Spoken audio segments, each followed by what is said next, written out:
Welcome to another edition of the Gulo. And now, here are the Larrabee boys, Zach and Kyle.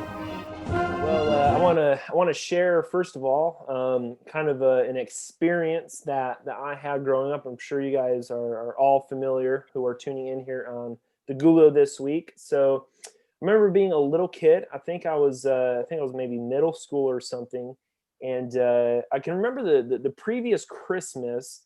I really wanted. I think it was like a bike or something, and I was dreaming about it, and I never got that. Still got some cool things, but I think that year I got a lot of socks and T-shirts and things that now I'd be super happy and thankful for. But as a little kid, you're like, man, like socks and T-shirts and stuff. Like, what the heck? Like, I want the cool stuff. I want the games. I want the bike. I want this. I want that. And so the whole year, I'm dreaming about these things. I'm dreaming of, man, what would it look like for me to open these presents on Christmas and have an Xbox, have this, have that.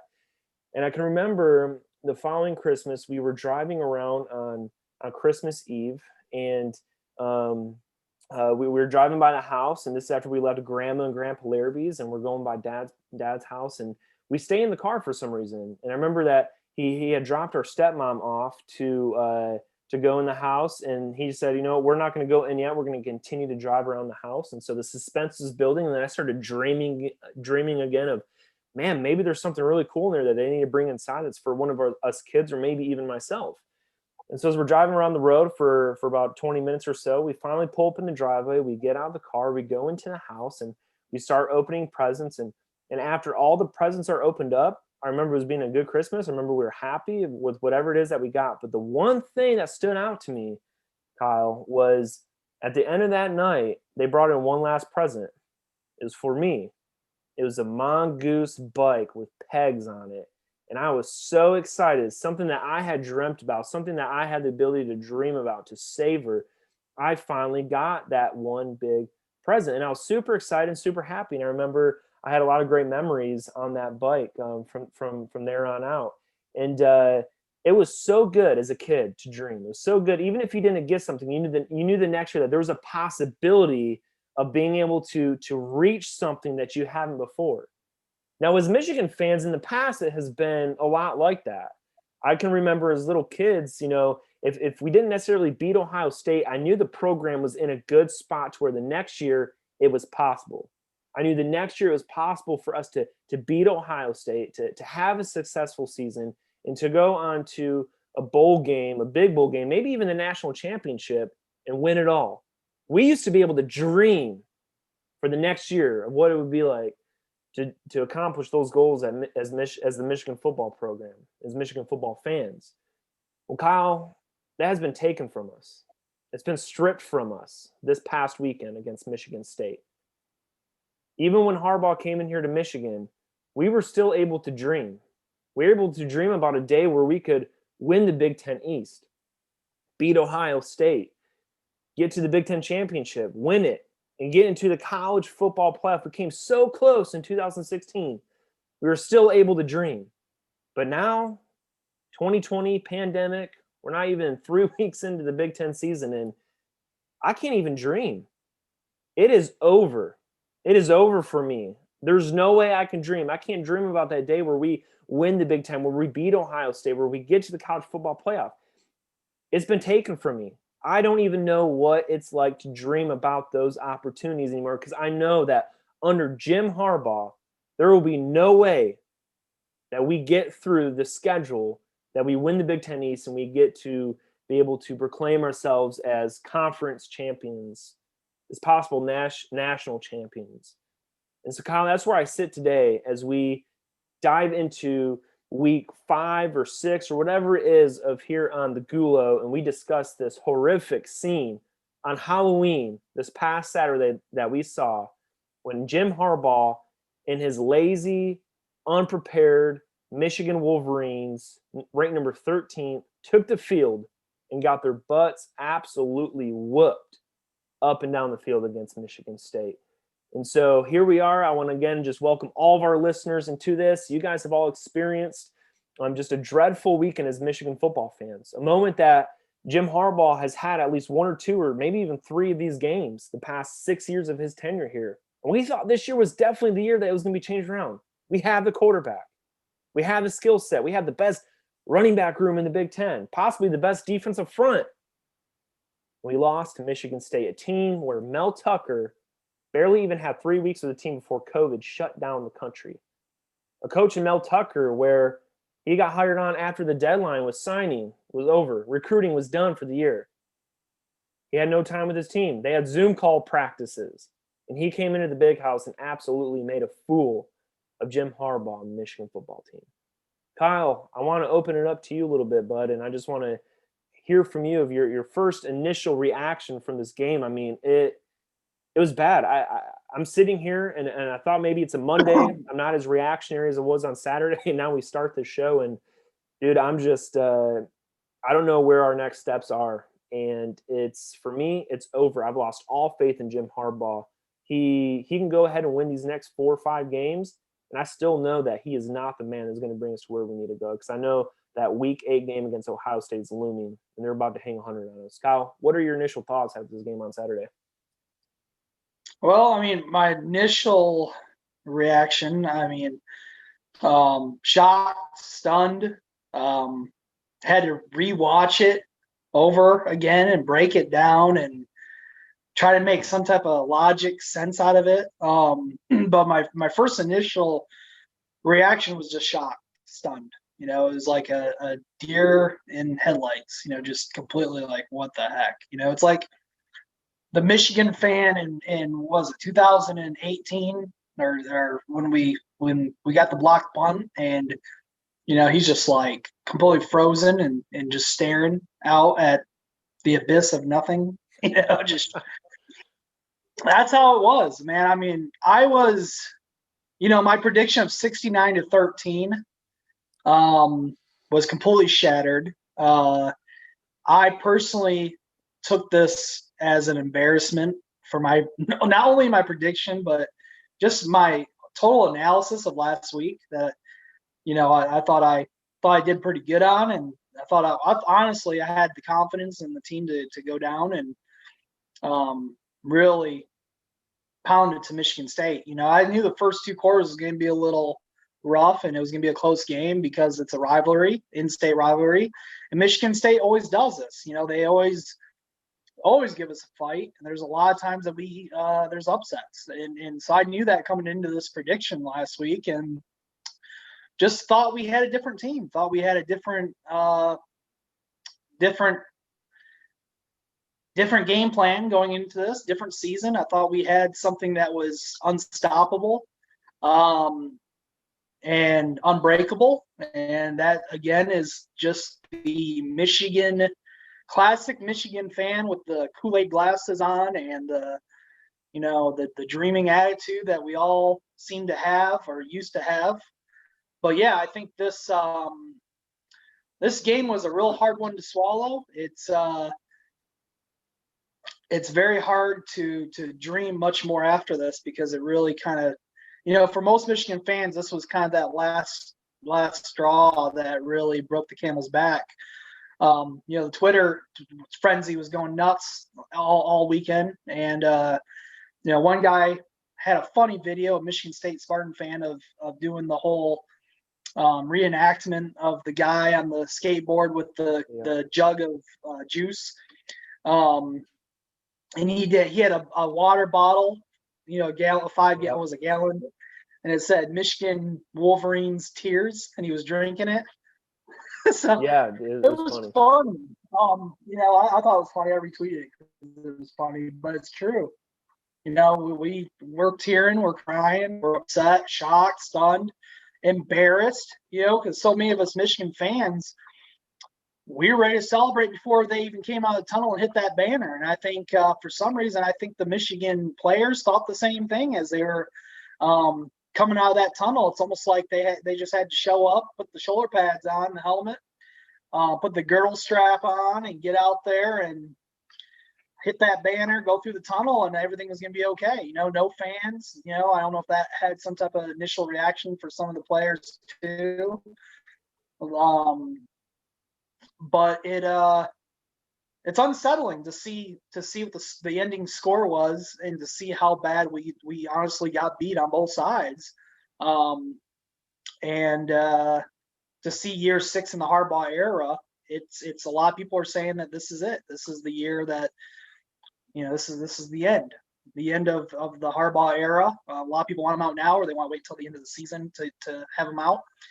A lot of people are talking for Don Brown as well to go with him, and for Josh Gaddis to, a lot of people are saying even for Josh Gaddis to go. So, yeah, there's a lot going on with this.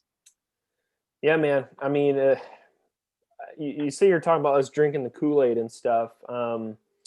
I just switched to my Detroit Lions Kool-Aid today, which, I mean, I was picking out my coffee mug and I was like, honestly, we're all losers, so it doesn't matter what mug I grab. I'm drinking loser coffee. But as I look at the game from last week against Minnesota, when the goggles come off and the Kool-Aid wears off, I look at that game and I say, man, I should have been a little bit more prepared for this game. I gave a 52-10 prediction, I think it was, something like that. And when I look back at that Minnesota game, our defensive front got beat up pretty bad. And I was like, and initially I thought it was because Minnesota's offensive line was just that good, which they are experienced for the most part. They had a couple guys out, but I should have taken note of that, because we didn't get any pressure on Lombardi this past weekend. It was awful. Now, yeah, we did stop the run a lot better than we did last week against Minnesota, but and then in other parts of our game too, Joe Milton. I mean, in Minnesota, he didn't really throw any passes beyond 5 or 10 yards. I mean, they were all RPO type passes, and it was more so yards after catch and stuff like that. And yeah, his receivers dropped a couple balls, but all I'm saying is, and look, by no means should we have lost this game. By no means do I think Michigan State's roster is better than Michigan's. Michigan's roster is a very, very top-notch level. But all I said is, execution-wise, I should have been coming in this game knowing, man, maybe we didn't look as good as we thought we did against Minnesota. And obviously, the towel always goes, you never know until it happens. You never know until that it hits you in the face, and then you realize the mistake that you made sometimes. And I tell you what, man, I don't think I will ever under the Harbaugh tenure go into a game ever thinking that we are going to blow anybody out, because it's just not given. It's not given. And looking more specifically on the offense side of the ball, this is a team coming into this Michigan State game to where I was like, man, Joe Milton looked really poised against Minnesota. He's going to probably throw a little bit more during this game. I'm hoping to see him throw downfield a little bit more. Our run game, again, is super deep. Our running back room is super deep. I was looking for them to make a lot of big plays, a lot of great plays, and it just didn't seem to happen. Right out the gate, we just got stopped at the line of scrimmage. Our offensive line got completely dominated. Looked like they didn't even know what to do out there. Ben Mason missed a block on the first play of the game. It was horrendous, man. So I want you to bring us through a little bit more specifically and in depth of our offensive play. What went wrong? When you look at this film, you look at this stuff happen, from our offense to Joe Milton to our line, receivers, everything. What in the heck happened this past weekend to where they could not make progress like they did last week against Minnesota? Well, Joe Milton, and honestly, I think Joe Milton and the freshman class actually did pretty good. This is where me and you will kind of split. I'm going to take the good cop, you take the bad cop type of scenario. A lot of people on Twitter too, they're going to hate me for it, and stop taking the high road, or stop trying to be so positive. Harbaugh sucks. It's time for him to go. And I agree. And everybody's gonna be riding that train. But me personally, I was, that was my first reaction, my first reactionary emotions. It's reactionary. That's what we all, react after a huge loss against a rival in-state team, and it happens over and over again every year. We seem to be this team who loses that one game at the beginning of the season, and then we also get really good and hyped up, and we motivate ourselves to get through the rest. We go on this 5 or 6 game winning streak, and all of a sudden we play Ohio State, and we're all of our hopes are back and, back at a high level. We're dreaming again and we're excited. And then Ohio State comes and they bring us right back down. So it's like a roller coaster all year long. We go from Kool-Aid glasses, Michigan, we get kind of beat down a little bit against a in-state rival or or a top 25 team that we just can't beat, even though we're supposed to beat them. So it's up and down, and that's how Harbaugh has been the whole era with him is upset after upset and teams beating us that shouldn't be beating us. They have no business to beating us. Michigan State had no business beating us, and we lost to kind of a bad Michigan State team. They played the best game of their season. This was their Super Bowl, their championship. Rocky Lombardi had his best game of his career. We were 21.5, 21 and a half points favorites going into this Vegas. And the score, 27-24, and most of them had them beating them at least by 30, 40 points. So on the offensive side, I think Joe Milton, the freshman class, looked good. Milton threw for 32, 51 passes for 300 yards and carried the ball 12 times for 59 yards. Had a passer rating of 63%. Ended up beating out Rocky Lombardi's I think at like around 53%, something like that. So he did pretty good, Joe Milton. He did overthrow on some key passes that should have been on the money. And obviously I had a couple guys on Twitter saying, well, Shea Patterson could have done that. He would have put that around the money. But you're talking a 3-year Shea Patterson against a 2-game starter, Joe Milton. So we know these guys are young. They have to develop still and experience and settle in and learn from their mistakes, which I think they are. But the freshmen and the younger class did a great job. The wide receiver group had a few drops. After a confusing loss, Joe Milton did say that it was on him. He owned up to it in the press conference debriefing. He said that they didn't execute well, that they did practice this. They didn't see nothing unusual. This was all in practice. They seen it all. They knew what they had to do, and they just didn't execute good enough. And he said it's on him on those passes and on him on these plays. He owned up to it. He said, I'm forever humble. So I believe that Joe Milton did a good job of owning up to it, and we've seen that in the press conference. He did say that they have to do a better job. MSU defense, the line beat up Michigan's offensive line. Honestly, it was one in the trenches. The Michigan State defensive line, their offensive line, the line in general, beat up on our line. The pocket broke down quite a lot. Milton was forced to run for his life. We've seen that a lot. He was running a lot. He got a little happy feet, but he had to, because when I was watching these plays and some of these other guys I know on Twitter, same thing. They're breaking it down, saying, look at all these plays that Joe Milton has to run for his life because the blitzing from Michigan State, our offense was confused and they just couldn't protect Joe Milton fast enough, and Joe Milton was forced to run or try to make that quick throw. But the thing is our wide receivers couldn't get open. Our wide receiver groups had no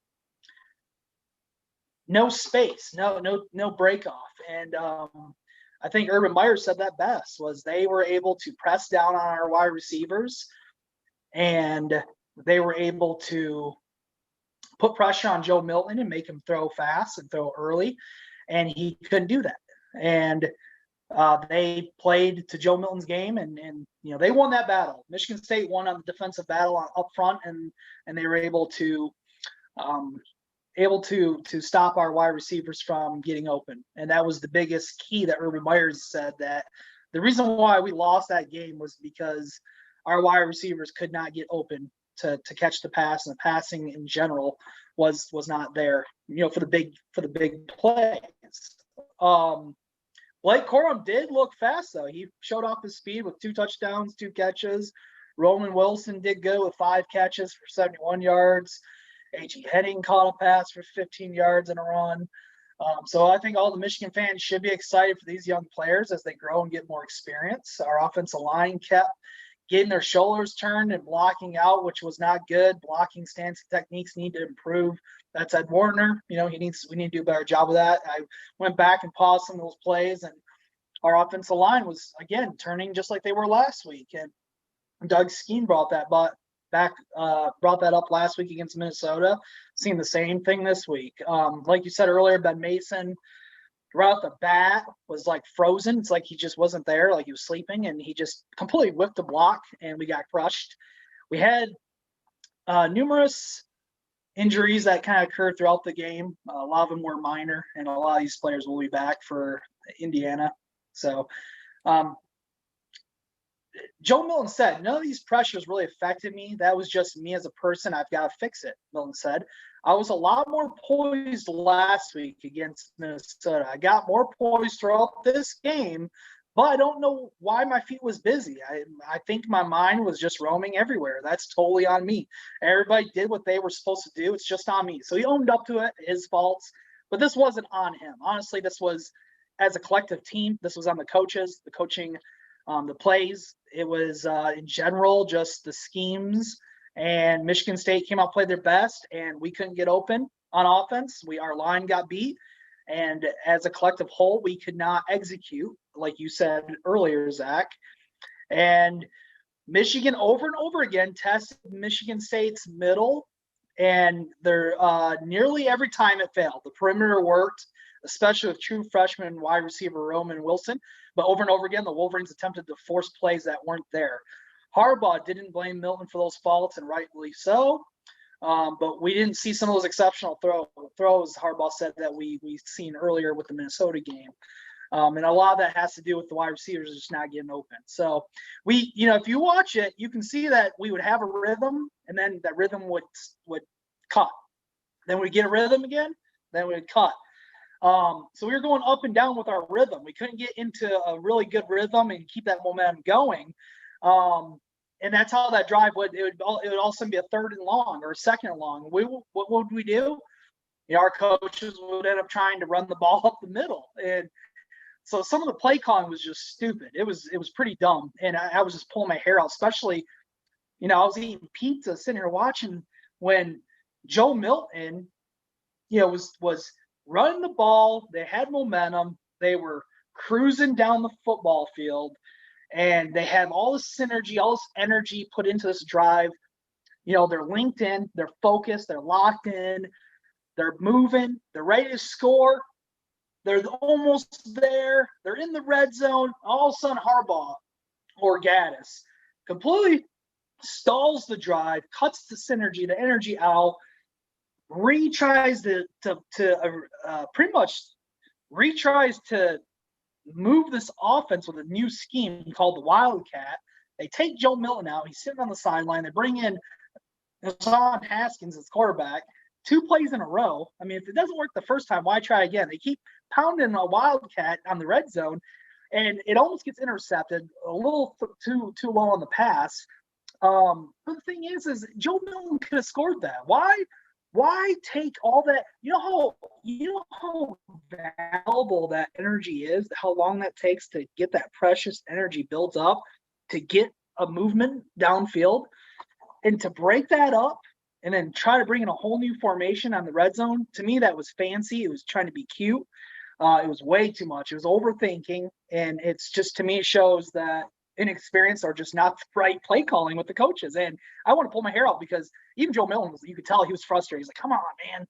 But in the press conference, he said, look, I just do what coaches tell me to do. You put me in, I go play. You take me out. I'm not the only person on the team. This is a team effort. So he has a really good head on his shoulders. He did a good job answering that question from the press. But to me, that was a no-go. If they would have scored that touchdown instead of that field goal, we could have won the game. So it's those minor things like that to me. The penalties, and some of the lack of execution as a whole in the team, the offensive line, the defensive line, our DBs on defense, as we'll get into. As a collective whole, all that was major factors in us losing this game. So I think 2 things. One big point you brought up with the receivers doing well. I mean, I would agree for the most part. Our freshman class and sophomore class, like, they're doing a good job. We're missing those 2 big receivers to go downfield to really have a downfield threat, which brings up a point that I just thought of. Donovan Peoples-Jones and Nico Collins were supposed to be seniors this year, and they both opted out. Peoples-Jones left for the draft last year. Nico Collins opted out of the season, and so you have those two receivers in here, and I think this offense is actually moving the ball downfield with big play momentum a lot better than we saw happen on Saturday. But with that, it kind of seems to be a recurring thing with Michigan under Harbaugh. Is these players are leaving when we need them most. These players aren't hanging around when we need them, which tells me that a culture is not being set that is encouraging players to hang around for that one big year to accomplish something as a team. I mean, you look at Clemson and Dabo Swinney. Travis Etienne stays back for his senior year when he could have been a big high draft pick last year. But he came back. He came back to finish school. He came back to win a championship. Same thing with Trevor Lawrence. He wanted to come back, and who knows next year? Trevor Lawrence might come back again. I doubt it, but there's a possibility that he could. But it's because of the culture that is set there. Michigan has a hard time of keeping players to where they're really going to excel. I mean, if you look at Michigan's recruits, when these players hit junior, they're gone.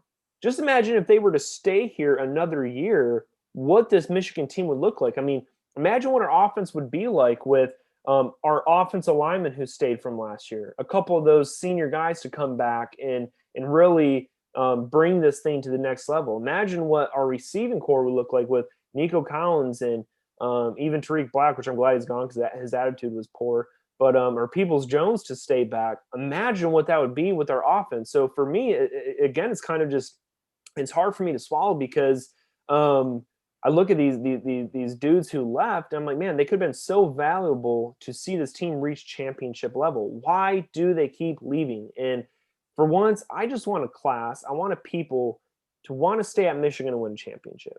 I don't want them to be here for themselves, to be the Rashawn Garys, to leave, to build their own brand. Again, I'm glad they're doing it, especially in 2020. It's a different game than it was 20, 30 years ago. They can leave for the draft earlier. They have the opportunities to do that, to make a living for themselves that they didn't have as a child. I get that. But that's a problem we have is these players are opting out. They're leaving early, and it feels like we're in a consistent rebuild of we got to get the new wave of receivers in here. Well, these receivers are young and they still need to grow, and so we're just always in that consistent season where we can never get over the hump because these players continue to leave early. That's my first thing. The second thing with the offense is Josh Gaddis's play calling reminded me a lot of last year's Army game. We kept thinking to ourselves, why do we keep running the ball up the middle? And honestly, I was really impressed with Joe Milton because how many times was it 3rd and long and he threw a great ball on 3rd and long that got us a first down? I mean, I think there was like 3 or 4 times where Joe Milton threw a long ball or it was at least 10 to 15 yards to where it got us their first down. I was like, whoo, we get another set of downs.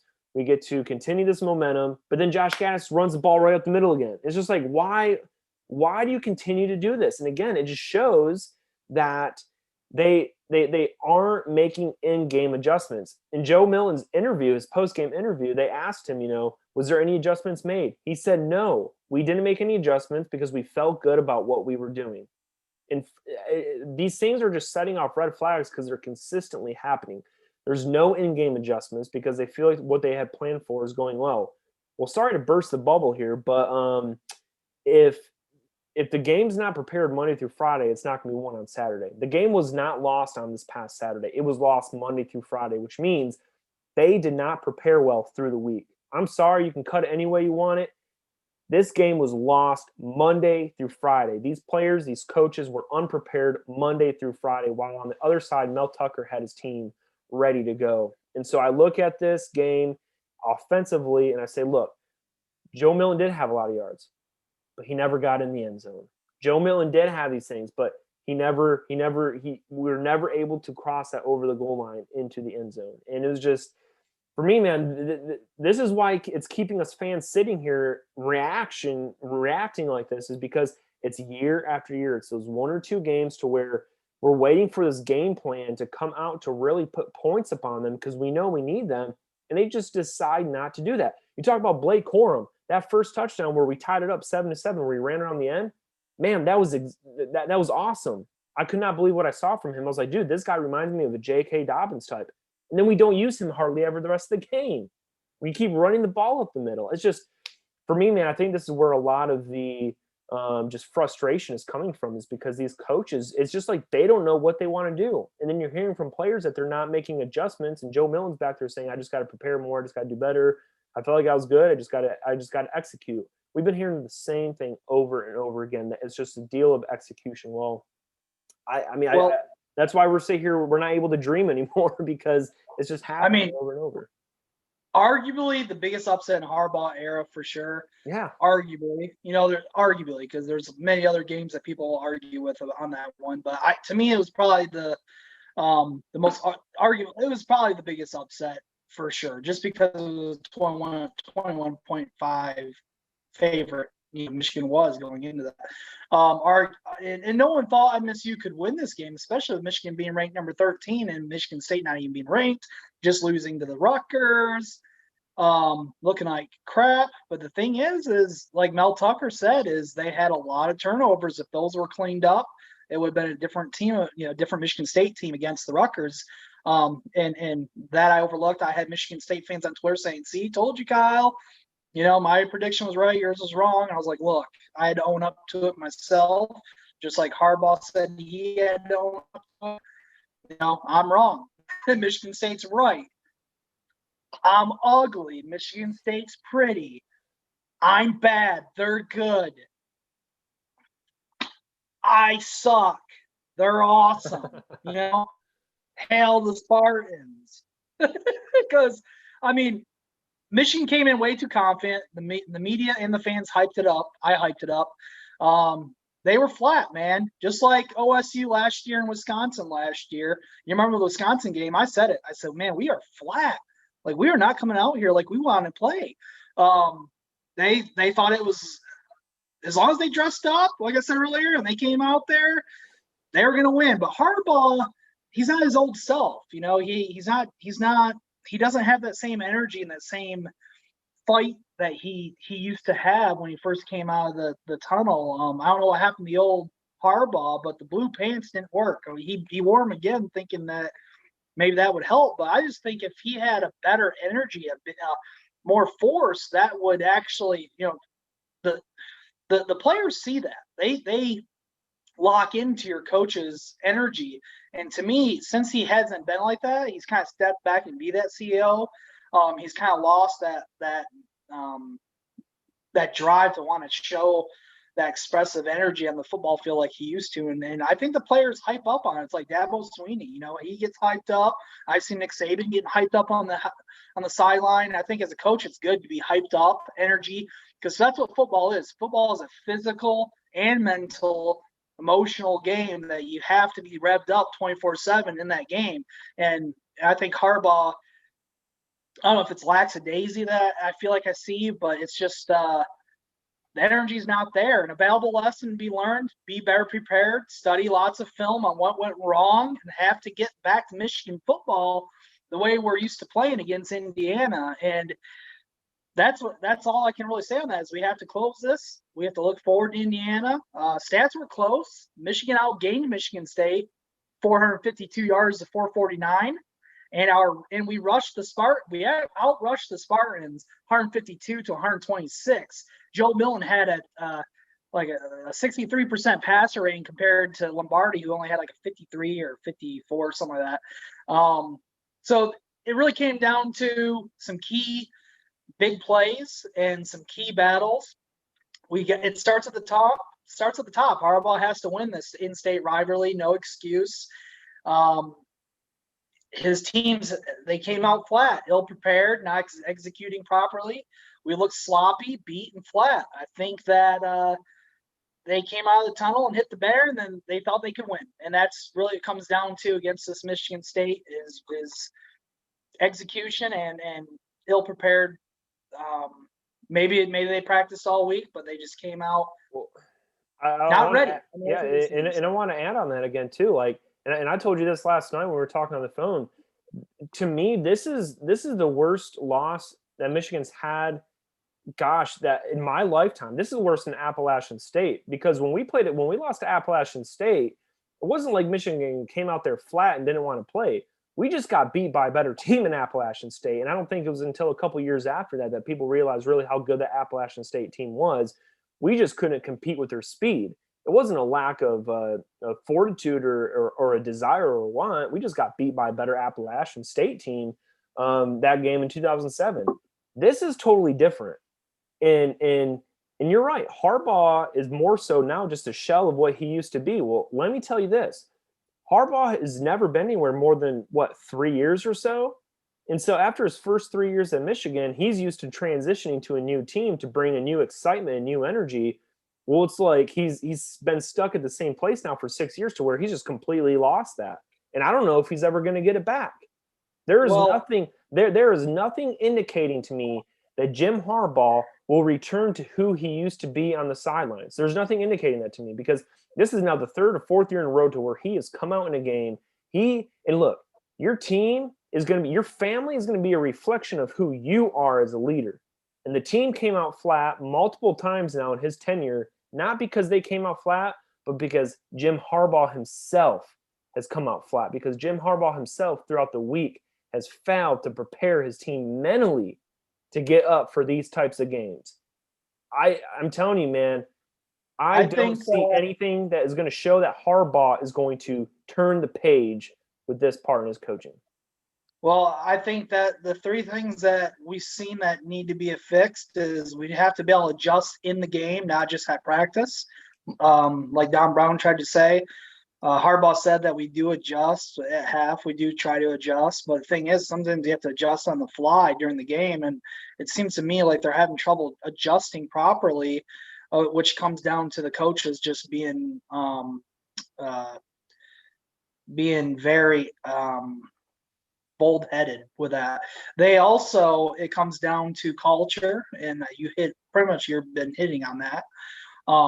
We have to build a culture, and I think Harbaugh was trying to do that. He's bringing back the helmet stickers. He's bringing back the real maize color, the meaner-looking winged helmet.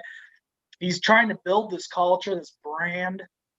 And I think for the most part, we were sold on it as fans for a long time, but there's been a lot of people, even up to 2-3 years ago, that said, I'm not buying it.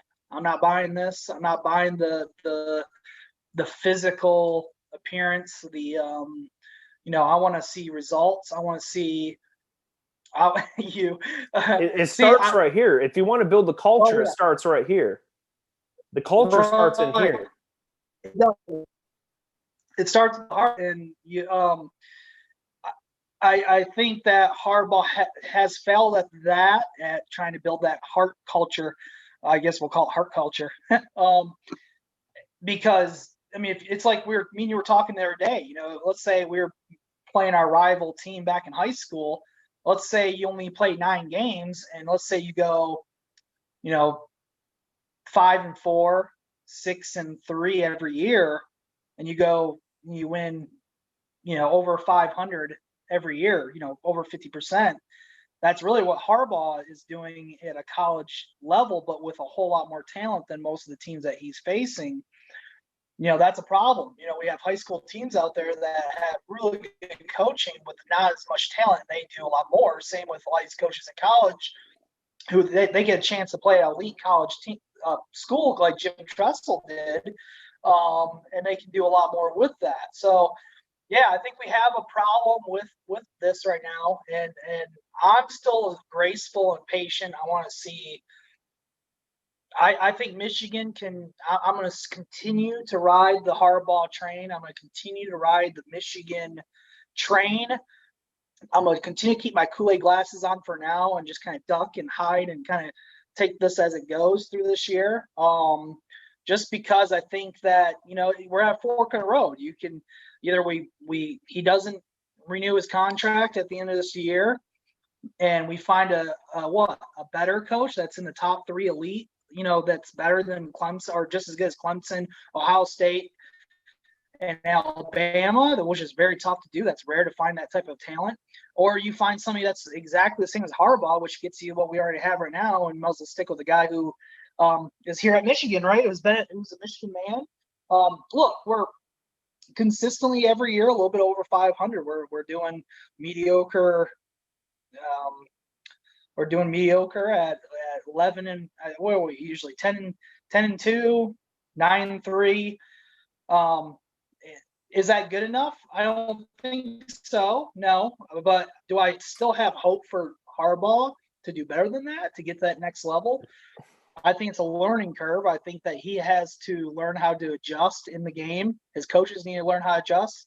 They need to build a better culture within the game experience, within the heart. And he has to learn modern offenses. He has to learn how to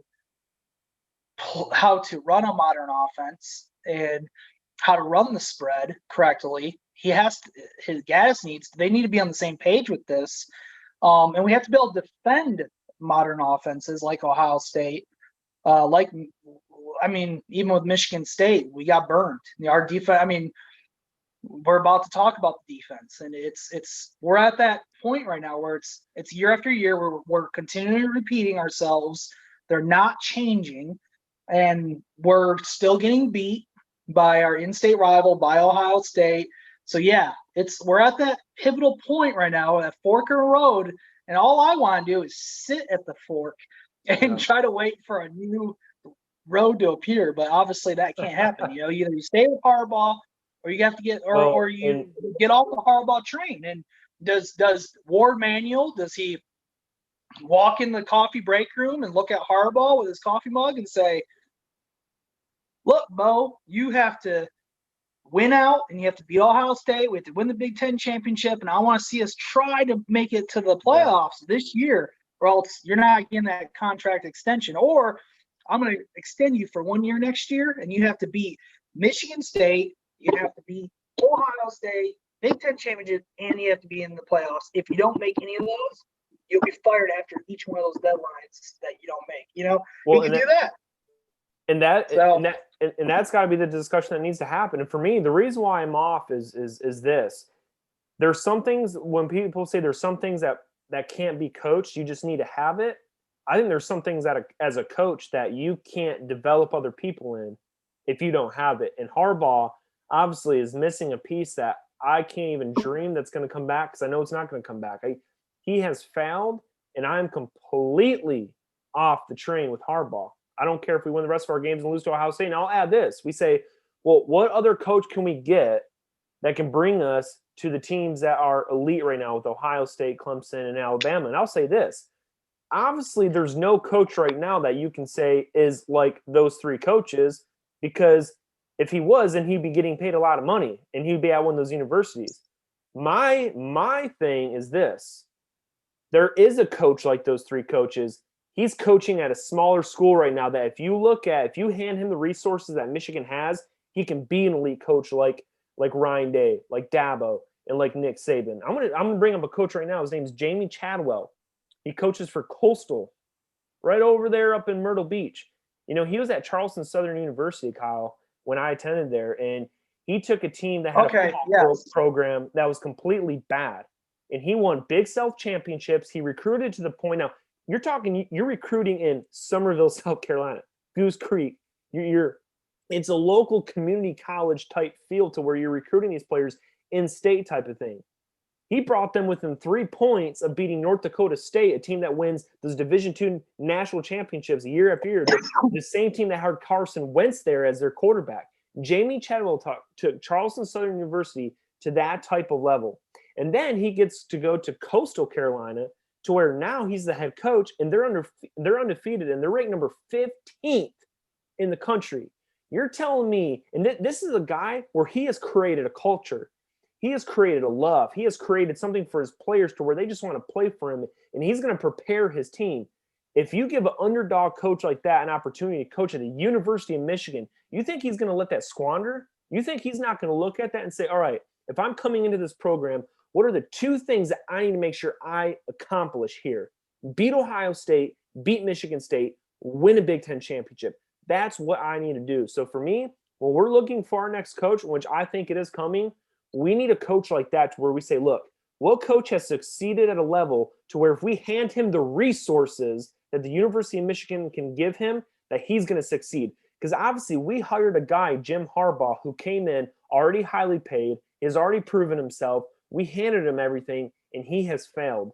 I'm telling you right now, there is a coach out there that can bring us to the elite level. He's just not at the elite level yet. We need to assist him to get there. Well, my thing is, though, Zach, too, is yeah, I've seen a lot of failure. I'm an entrepreneur, a business owner. I see failure all the time. I've failed multiple times at different businesses, different things. I see risk, reward. I take a lot of risk. That's part of entrepreneurship. You know, you have to take a lot of risk to have that reward, or to have that satisfaction that you're looking for, that freedom or whatever you're looking for.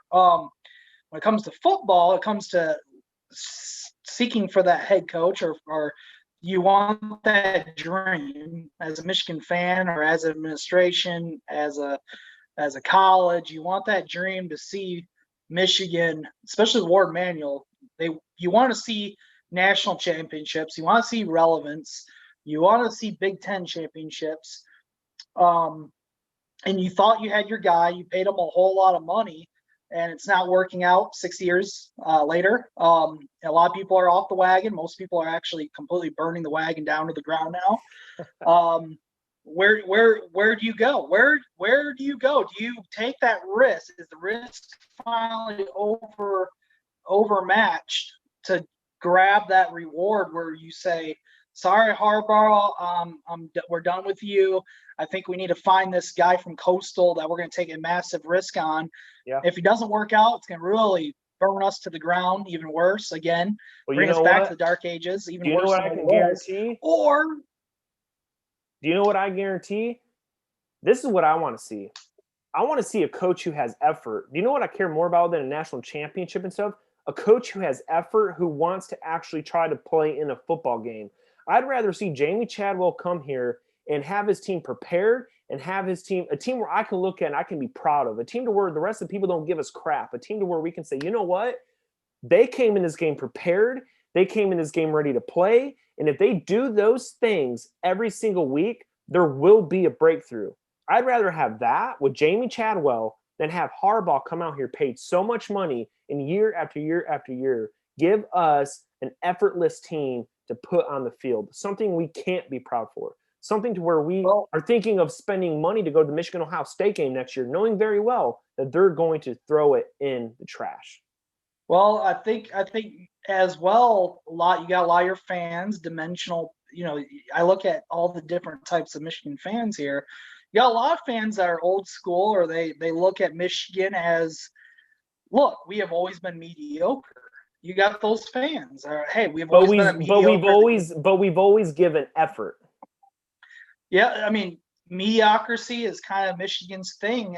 We didn't win a national championship until 1997, and the last time before that was 1948. Bo Schembechler never won a natty, but he did win a heck of a lot of Big Ten championships, and that's really what his whole, whoever stays will be champions. That's where that comes. That's really what he's talking about, is the Big Ten championship, and that's all we want. That's all we want.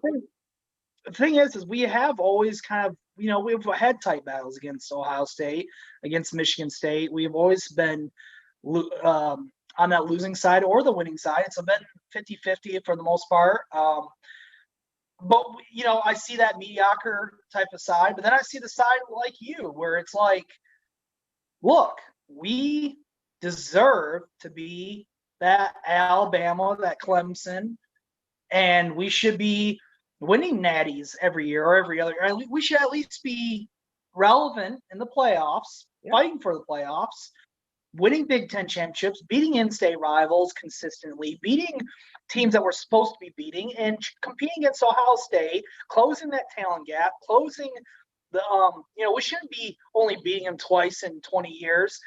We shouldn't be narrowing that 58 to 51 to 6 record year after year. That used to be a huge, massive gap, has now been closed down to nothing. I see that side. I see that side where the winged helmet means something. The most winningest program means something. The biggest Michigan attendance means something. I see that side. I see the Block M. meaning something. And I see that as well. So we're at that 4. What way do we go? Do we take the risk? Finally, is it there against the reward? And that's, as fans, we're just driving us nuts. We're pulling our hair out. Most fans are now realistically saying, I think it's time. But I think we need to wait out this year, see how Harbaugh does against all the rest of the 5 or 6 teams we play against, if we can, with this COVID. And even maybe I'd say we extend them to one more year and we say, this is what you got to do this following year, because you'll have a lot of these inexperienced players now in their second, third year. Joe Milton will have another year. And I think we give them that final year. This is it. If you can't show up, if you can't get what we need done, and I'm speaking on Board Manual's behalf right now, then we part ways. Or you continue just to contract him out as long as you want, and we kind of do mediocre, and maybe one day we win a Big Ten, hopefully, if he can finally get his the defensive coordinator situation right and finally get schooled up on how to run a modern offense, So which I just can't. I bring that grace to the table. I think that has to come first.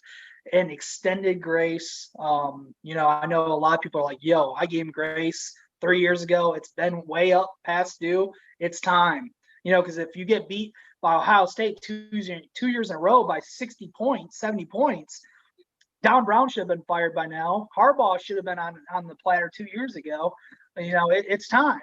So if it was any other coach besides Jim Harbaugh who has lost so bad like this, who has put lax, bad, unprepared, unenergetic, uneffortless teams on the field like Jim Harbaugh has, any other coach, they would have been fired. They would have been gone. There's difference between being a mediocre team, being 9-3, 10-2, but having ultimate effort, because if you have ultimate effort all the time, you're going to be more prepared in some of those games. There's a difference between that and being 9-4 like Jim Harbaugh has been and putting effortless teams out on the field. That's what I'm most disgusted as, is I can't even be proud of this team because of the effortless that is in that locker room, and it starts with the head coach. And it's history repeats itself. All right? There was a World War II for a reason. There's wars after wars. History repeats itself. Jim Harbaugh will continue to repeat himself. He hasn't proved anything that he won't do otherwise. Well, I think that the players do care, and that I think the players do have effort, and they showed the effort, and they really did want this. I think there was just an amount of things that happened in this game that hopefully we can correct and move forward with, and move past this game, but also the players not move past this game to remember what they did wrong and what happened in this game. And I would love to see Michigan turn this whole thing around, show everybody, including us fans, that we have it wrong, that it was just a bad game, in-state rivalry. We're going to go on a 6-game winning streak and even upset Ohio State. But that's the dream side coming in. That's the side of me that just still has hope. The only thing that will change my mind this year, the only thing, and I'm not even dreaming about it because I know it's not going to happen. You have to win out, beat Ohio State, win the Big Ten East, win the Big Ten championship, and go to the college football playoff. That's the only way. The only way that any part of me will say, you know what, I think I'll stick with Jim Harbaugh. Because you know what? It's not going to happen. It's not going to happen. That's how done I am. The only way that he will ever get back in my books as the coach that I want here to stay here is if he wins this year. If he finds a way to beat Ohio State, use the money that you're getting paid with, use the facilities that you have, use the coaches that are around you, the resources that you have, find a way to prepare like none other for Ohio State, win the rest of the season, beat them, win the Big Ten championship, then my mind will be changed. Until then, it's done because I know it's not happening. I'm glad that we get to play this bad cop, good cop game. Me personally, I'm not off the train yet. I'm still on the Go Harbaugh train. I'm still on the Michigan train. I'm still on the effort train. Let's do this. Let's adjust. Let's bring this game past us. Let's also remember what we did wrong and stay humble and stay hungry. And let's go and show the rest of the season who we are, as long as COVID doesn't get us. and turn this thing around. And I want to see Harbaugh prove people wrong and prove even himself maybe wrong, because in that press conference he looked defeated. He looked like he's just seen a deer in headlights. He looked like he's defeated, and he looks like he knew it, and like he knows he lost that game. The coaching staff lost that game, and some of the play calling, a lot of the play calling was just horrible, honestly, on our side. And I sat here last week and talked trash about Michigan State and how their offense was trash and their offensive line, their junk, and I got to take that back. I mean, I'm embarrassed. Michigan State played their best game. They came out, nothing against Michigan State, nothing. I don't want to take anything away from them. They played a great game, on point. No too many errors. Rocky Lombardi had a solid, perfect game, 100% accuracy on his long passing. They beat us on 5 passes. They were on point. Their defense was on point. They beat us in the trenches. They played the best game they could play against Michigan, and we just need to move past this, and hopefully Michigan can learn, and I think they will, and I think we can come back out against Indiana, and I know we know that this is a trap game. It woke us up against Michigan State, and I think we can come back against Indiana with we're going to be on fire. I think we're going to be ready to play, and I think Don Brown, maybe Don Brown is finally, this woke him up. I mean, I know 2 years against Ohio State didn't do it, but maybe this kind of changes his philosophy. So I know we got to get into the defense still. So yeah, so let's go ahead and jump in there, because this is an area to where now if I'm being honest, I'm going to be very gracious with his defense, because they only gave up 27 points, and to give up 27 points when the refs are really calling it one way, and Michigan got called on a couple. They were calling a very tight game, to where I think it did scare some of our defensive backs, to where they had to play a little bit further off because they were afraid of getting called.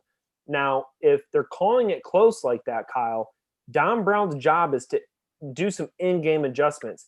Put a safety back there, do a cover 2, whatever you have to do. Help your corners out, because you know that the refs are calling a tight game. You know that they're going to be called for those things. So you need to help out your defensive backs. He failed to do so. So again, I'm not going to blame our defense as a whole for this game, because our offense should have produced way more points. But they still did not do enough to where Don Brown did not create some in-game adjustments. I mean, I think Michigan State rolled down the field from the 5-yard line all the way down to kick a field goal. The last drive of the game, they got it on 4th and 2. They scored a touchdown before that. There were a lot of opportunities for us to seize that game, and we still failed to do so. Don Brown once again showed that he is just stuck in his ways, that he is not going to make adjustments. Those poor kids. It reminded me of Brandon Watson playing Ohio State in 2018, where he got burned for 5 touchdowns, and Don Brown still failed to put any help around him. He did the same thing in this game. Gray got beat play after play. He looked physically defeated. He looked so bad, and I felt bad for him, because he looked like he was defeated physically, mentally, everything, and Don Brown still failed to help him out. I want you to bring us through again this debacle that we had on defense. Their defensive backs, our defensive front 7 who failed to get any pressure on Lombardi. Bring us through what you saw on the defensive side, and what was a part and a really a help in this debacle we saw on Saturday. Well, Zach, you really nailed it, especially with our defensive line. I've seen Carlo Kemp getting a little hyped up. It looked like they were getting ready to do some damage up there, but to me, they got beat on the defensive line. They got beat on the offensive line. They got beat in the trenches, and we didn't have enough pressure up front to help out with those corners, to help out with the defensive backs in general. With Lombardi, the way he was throwing all game, you have to put some pressure on Lombardi to make him a little bit more inaccurate with those throws, and make him rush those throws, and have to throw shorter distances to different wide receivers. But Lombardi threw those 5 really impactful plays, those 5 passes that really dictated the game and really burned out our defensive backs. Don Brown needs to change his defensive schemes to help out this young, experienced secondary. They're on islands with no help. He's all about the blitz, but no help down deep. We've got to beat defensively. and there are hardly any pressure on Rocky Lombardi as well with some of the blitzes that we were trying to send out. We have to improve. We have to strengthen the secondary. We have to figure out a way to strengthen the cornerbacks, and that's either bringing Dax Hill to the cornerback position, zoning things out. We have to stiffen it up. We have to strengthen that area. That's what Don Brown really needs to focus on, as a way to prop that position group up. He hasn't done that. He never tried to adjust. It seems like he was trying a little bit here and there. It just never worked out. They're on islands, man. They're getting burned. Jamon Green, I forgot to bring him up last week against Minnesota because he did great. He was outstanding. He's young, inexperienced, but he got burned. He got burned in the touchdown. He didn't turn his back around to see the football all game. That our corners just were not turning their backs to see the ball, and we had sloppy penalties because of that. We had a lot of inexcusable penalties that were real good on the refs. The refs did a good job of calling them, and we had the one touchdown that I think was a touchdown on our side that should have been reviewed for a touchdown. That I think would have changed a lot too, but it was never reviewed. It should have been. But besides that, most of the penalties on our secondary and on our defense, it goes to show the lack of discipline and the way the refs really look. Our Don Brown's defenses, they're used to holding, they're used to jabbing, they're used to touching and trying to get away with as much as they can. So these refs knew that going into this game, and they pulled every flag for everything that they did. And they have to adjust to that. Our corners have to be able to adjust to that and lay off. And when it seems like when they did try to do that, they got burnt. You got to turn your head around. And not only Jamon Green, Vincent Gray, the two penalties he had right off the bat, the first two quarters, and the pass interferences. Vincent Gray not getting his head turned, he got burned. I mean, they got torched all day long. They burned us so bad. It made us look sloppy. It made us look foolish at the secondary. It looked like Ohio State all over again the past 2 years. And they knew it. They knew that they could play RPO. That they could run us all day on the edges and the long passes. They knew that's our weak point was the defensive back position, and they did it. It was a really good effort for them. Gray got continuously beat, and we had 0 sacks, only 2 hurries against Lombardi. Last week, the Rutgers got 3 sacks and a few hurries. There needs to be pressure against the quarterback to help out. Lombardi went for 17 for 32 for 323 yards, 3 touchdowns, with only a 53% passer rate. Like I said earlier, Joe Millen had the 63, I think is what I said. 5 of those throws were 30 yards or more. Long throws, beating out our secondary is what burned us. Out of those 5 throws, he wasn't impressive besides those 5 throws. Lombardi really keyed on those throws. Besides that, his stats weren't as impressive as what he seemed to be. But they hit us on the big plays, what mattered most. MSU attacked Vincent Gray and Jamon Green and attacked it well. Steven Asintoski from Twitter, this man is awesome at breaking down film, by the way. I got to give him a shout out and give him credit for this. He really broke it down, and he said, look, the cornerback position group was responsible for 256 yards, 4 penalties, 1 touchdown. And out of the 256 yards, it was probably 52 in the almost impossible to defend category. So regardless, over 200 yards due to the cornerback miscues. I mean, that's pretty rough. Ricky White was impressive with 8 catches for 196 yards and a touchdown. True freshman, and was really the freshman of the week with a 90.6 grade. 10 penalties. We had 10 penalties for 86 yards total with our secondary not getting their head turned around.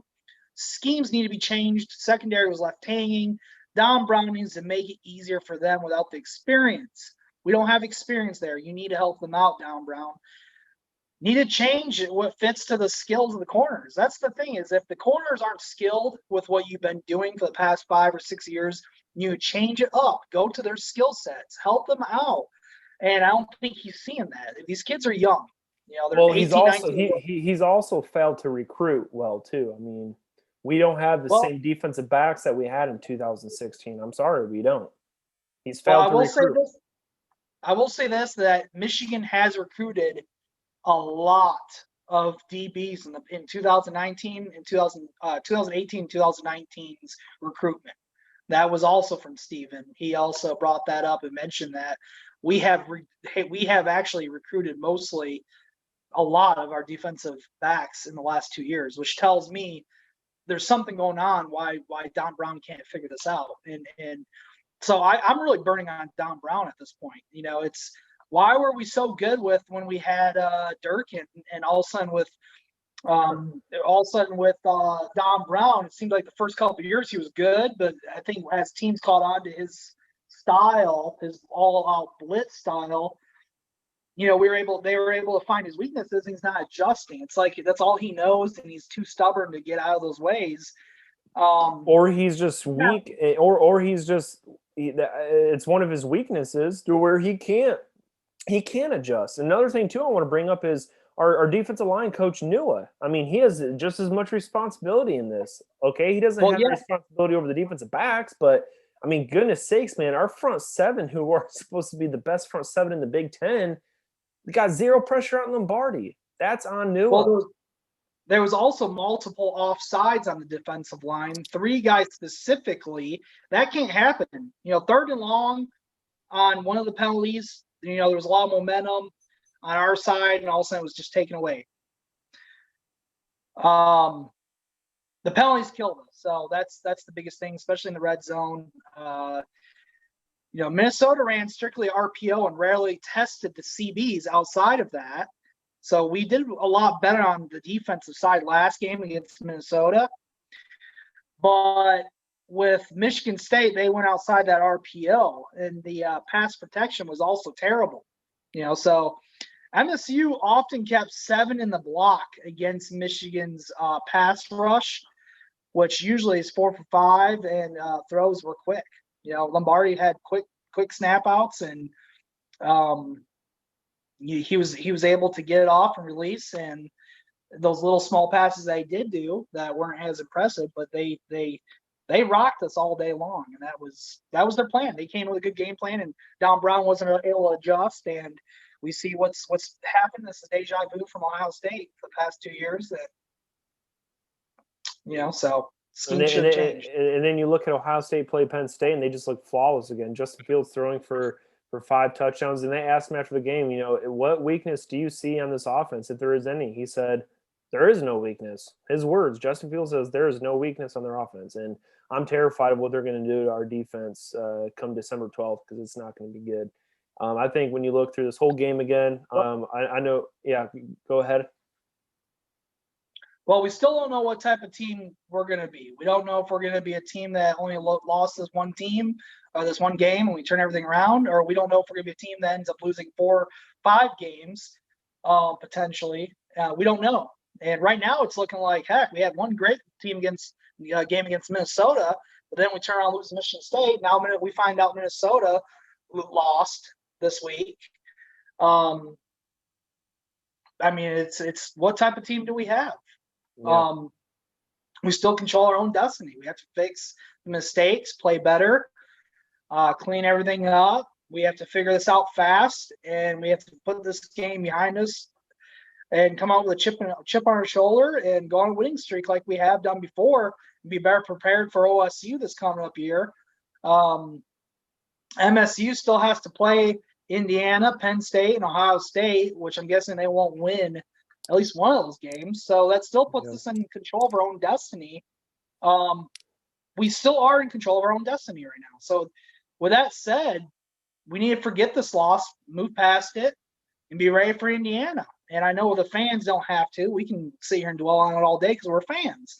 Yeah. But as players, they got to move on. And in a way, I mean, as part of is a part of our show here, like, yeah, we're fans, but at the same time, like, we got to look at this from an analyst standpoint and say, look, we have to move on because we have Indiana this week, and Indiana's a team who's 2-0. They upset Penn State. They went out and had a big win against Rutgers last week, who Rutgers had a first game win against Michigan State. And so Indiana's good, man. I tell you what, Coach Allen over there has really brought his team past that hump. They came close a lot in the past. I mean, Michigan has went into overtime with him twice under Harbaugh with Coach Allen on the other side of the field. They finally beat Penn State. They came close a lot. And I tell you what, man, he got his team over the hump. And this is going to be a tough matchup this weekend, man. We got a team going. We got a bruised Michigan team, which we're either going to come out of the cage with their backs against the corner, ready to fight, and we're going to have a great game. We're going to win, or we're going to tuck our tails behind our legs, and we're going to kind of come out there flat again. And Indiana is going to come out and beat us bad. And so either way, I mean, there's two things that are going to happen this week. But we know statistically, we look at Indiana. They look like a pretty scary team right now, and especially with how poor our defense is and how we know our defense is just not as good as what we had thought. I'm not looking forward to what could possibly be another beatdown on our defensive secondary. What are your thoughts on this coming game this weekend? Well, I mean, my initial thoughts are moving forward, and we have to clean up the errors from last week. We need to excuse me. We need to go back to the basics on offense. What we're good at, and I think that's the basic plays of what beat Minnesota. I think we were just getting too fancy down in the red zone. That we got to clean up the penalties on defense. We need to get open. Our wide receivers need to get open. Roman Wilson did a great job, but they need to get open more. Blake Corum's doing great, so I think we need to cut our running backs down to 2 key running backs instead of having 4 running backs out there all the time. We need, with Blake Corum's running good, keep him out there in Hassan, and then cut down Zach Charbonnet's carries, which they already have, which, it's not – Zach Charbonnet's great. So you got to pick two or three of these running backs and just stick with them instead of trying to run. It just seems like they're juggling too much. They got all these different players that they're not sure who that's gonna be the best to put out there, and they just make things more simple. That's the biggest thing, is making things more simple. They need to study the game film that made them lose against Michigan State. Study it. Harp on it. Practice hard. I think they're switching Wednesdays or Tuesdays practice to today, Monday, because of the election tomorrow. So they need to be just hammering it. Even on election day, they need to be studying film, going over Indiana, really pounding and going. They have to really get into this and figure out what's going on. Don Brown needs to figure it out with the DBs. Our offensive line, defensive line need to figure out what's going on there. Ed Warner, they need to do a better job with that. Joe Milton has to work on his finesse, his touch, his poise, his happy feet. They need to do a better job as a whole team, and execution needs to be a factor in practice. Harbaugh and the coaches need to do a better job with synchronizing and through their play calling, and doing a better job of keeping things simple and solid and straightforward, using the energy of the team for good, not against themselves. I think that's what needs to happen. So I think, the Indiana game, we're on a 32-year streak since 1987.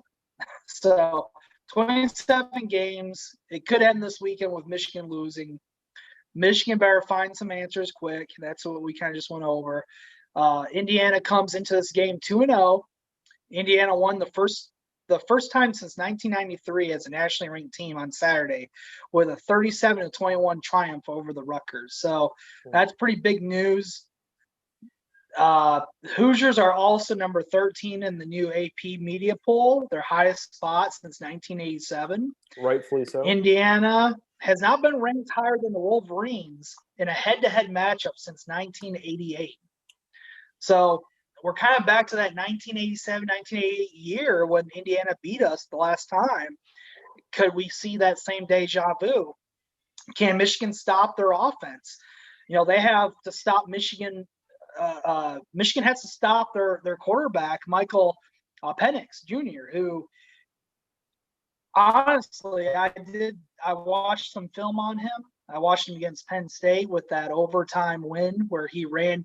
The pocket broke down and he ran outside, didn't see anybody open, and just natural instincts ran for the pylon and scored that touchdown. So we kind of have a hero in the making here in Indiana. People are really high on this Penix. He's only a sophomore. He's like 6'3", 223 pounds or something like that. He was 190 pounds in high school. He's from Tampa Bay. The guy they're real high on him. He's pretty accurate. He had 408 yards so far this year. Scott, the running back, is 138 yards rushing. You got the wide receiver, Philior, 173 yards receiving. Then you have another wide receiver who last week had 4 receptions for 46 yards, averaging around 11.5 yards per catch. Honestly, Tom Allen is a great coach, and he knows how to coach this team for Michigan and for other big teams. He knows how to try to upset us. He knows how to get under our skin. And we have upset Tom Allen in the past. The fans have texted him and emailed him in the past with bogus threats and bogus stuff. And so he's the kind of guy where he's ready to beat Michigan. And I think if it's any year that he wants to do, it's going to be this year with a 2-0 team who's physical. They have the momentum. And right now, ESPN paints a dark picture for Michigan using the FPI predictions. Michigan only has a 43.2% chance to win against Indiana. It has to travel to Indiana to upset them and Tom Allen. Michigan opened up Sunday as a 2-point favorite in the Vegas lines as they were posted. So contrast between ESPN, FPI, Vegas odds. There's a lot going on there.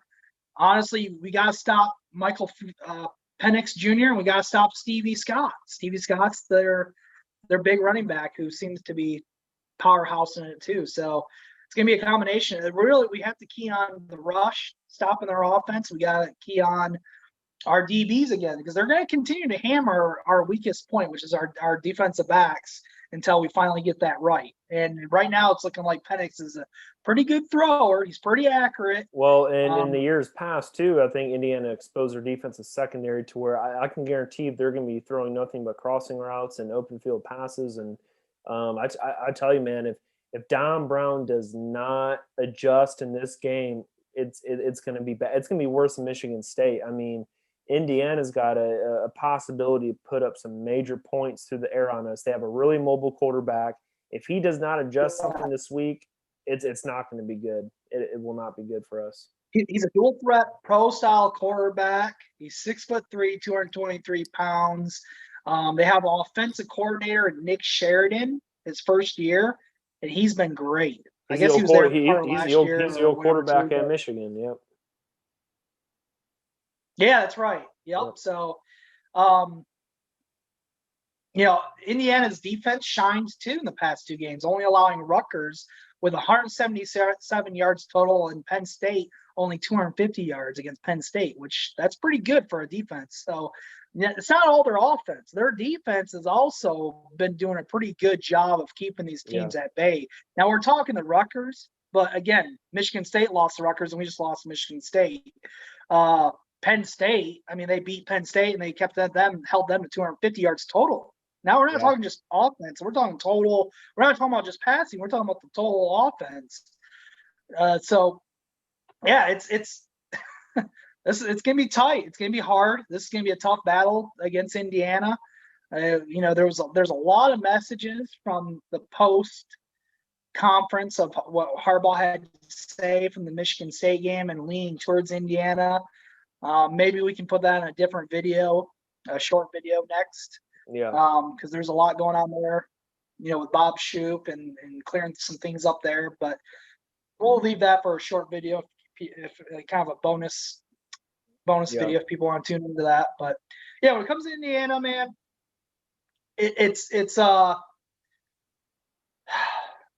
I'm scared because I see a dual threat quarterback who's got a really big arm, pro style.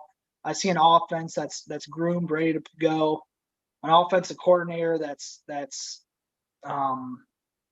doing pretty good as his first year. and we have problems over at Michigan right now, trying to sort through things and try to figure out who we are. Even though Harbaugh is trying to act like there isn't, and Harbaugh said there's things we got to work on, everything else, but they don't seem too worried. But me, I'm worried. I think that we're gonna have to really show up, and we're gonna have to really change our schemes and change some things up before we go in Indiana, or else you're right. This could be a blowout. Michigan could get blown out. We could get upset pretty big, and it might not be a good game. So. I think the worst thing for this team was actually shown in those post-game conference, those interviews with Joe Milton and Harbaugh and them. They act like nothing's wrong. They act like they just got to own it and move on. Joe Milton was asked if number 34, I forgot his name, from Michigan State, was even on his radar. Joe Milton had an arrogant response of, "Who's that? No, he wasn't on my radar." Kind of we say we have to own it, but they don't want to own it because they don't want to give credit to where credit's due. And Harbaugh's doing the same thing of, we're not worried, kind of covering ourselves with, we're not worried about this. Well, you know what? You should be worried. And this is the exact reason of why they're never going, why I don't believe they will ever get out of the hump and get over the hump, is because Harbaugh and his pridefulness has obviously trickled down to our team, and they think that nothing is wrong when obviously we can see that a lot is wrong. And so we'll see how they respond this week. If they go in there with the same attitude of, that they don't need to change anything that they're doing, they just have to execute, then I think they're going to get blown out again. So that's my expectation for this week. What's your prediction, man? What are you predicting? I think Indiana's going to come out, and I think you're going to see a 34-26 win, 34-26, 34-28. I think that's generous. I think you're going to see our offense do a little bit better. I think you're going to see them make some plays.